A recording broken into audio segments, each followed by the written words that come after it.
दिलवा के बात अपना हमरा से बोलना। डीजे उमेश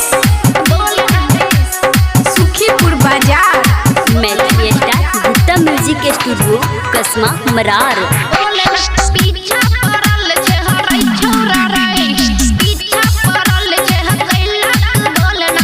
दिलवा के बात अपना हमरा से बोलना। दिलवा के बात अपना हमरा से बोलना।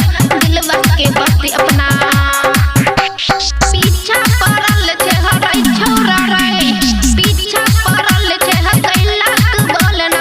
दिलवा के बात अपना दिलवा के बात अपना हमरा से बोलना। दिलवा के बात अपना हमरा से बोलना। दिलवा के बात अपना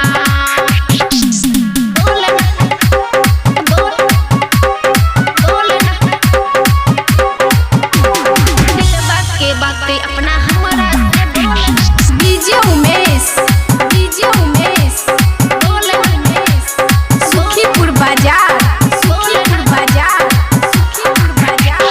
आगा पीछा हकिए करे छे छोरा, जन जो तो लग मारे लग जा तो तोहरा हरे बोलना।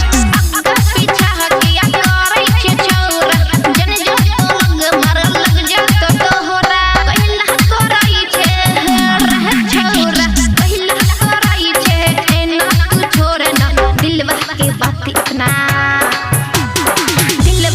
बात अपना हमरा से